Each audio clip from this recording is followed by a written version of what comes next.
Wako wanaishi kwa giza. Stima haijafika kwa manyumba ya wananchi wengi Narok. Ni kweli ama si kweli? Kesho, siku ya kesho, mimi nakuja na watu wa Kenya Power na wale wa Ministry of Energy, kwa sababu tumetoa pesa ya serikali bilioni 2.5 kuunganisha watu wa Narok, manyumba pamoja na Manyata 15,000 kwa mambo ya stima, ndio tuhakikishe ya kwamba tunaondoa giza, tunaweka mwangaza, ndio shetani ahame. Ama mnasemaje wa Narok? Tuendelee ama tuendelee? Tuendelee ama tuendelee?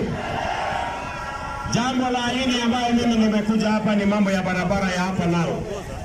Hapa Narok tuko na barabara zilikwama, tuko na zingine mmetuuliza, si ni kweli? Tayari tumetoa mwaka huu, in the last 2 months, tumetoa milioni 700 kulipa wale kandarasi walikuwa wanaendelea ambao walikwama.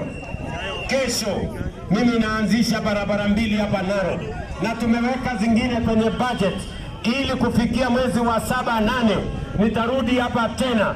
Ile barabara zote mmetuuliza, kwa mapenzi ya Mungu tunataka tuzijenge kwa manufaa ya wafanyabiashara, kwa manufaa ya wakulima, ili tuhakikisha kwamba Narok hii kuna barabara ya kusaidia kuzalisha uchumi, ndio tuweze kuondoa njaa na kuondoa umaskini katika Narok County. Tuendelee namna hiyo ama namna gani watu wa Narok? Tuendelee namna hiyo? Tuendelee ama siendelee?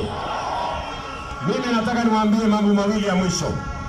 Nyinyi watu wa Narok mliniambia mnataka watoto wenu wasome, si ni kweli?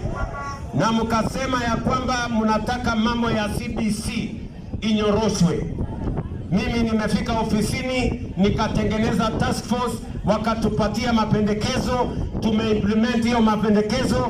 Mimi nimeajiri walimu 76,000 kwa miaka 2, na kwa budget ambayo inakuja, hii budget ya mwaka ujao, nimeongeza walimu wengine 20,000, tuhakikishe ya kwamba watoto wetu wote bila ya kujali ni anatoka wapi wako na walimu wa kutosha shuleni, kwa sababu elimu ndio inatupatia usawa, ndio inafanya mtoto wa tajiri na maskini wawe sawa.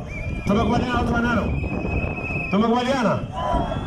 Mliniambia vile vile mnauza mali yenu na ng'ombe zenu kulipia gharama ya hospitali, si ni kweli? Watu wengi wanaenda hasara, watu wengi wanaingia kwa umaskini. Mtu akienda hospitali bili na kuja 1,500, milioni 1, milioni 3, anauza ng'ombe, anauza shamba, anaingia kwa umaskini. Kweli ama si kweli? Nikawaambia tutabadilisha mambo ya matibabu Kenya hii, ili matibabu isiwe ni starehe ya matajiri na wale wanaweza. Matibabu iwe ni haki ya kila Mkenya, awe na pesa asiwe na pesa, awe na shamba asiwe na shamba, awe na kazi asiwe na kazi, because that is what we want, universal health coverage ya Wakenya wote. Mimi nataka niwaambie watu wa Narok leo, kupitia SHA, ile universal health coverage, tumesajili Wakenya milioni 22 tayari. Na wewe kama hujajiandikisha kwa SHA, usilale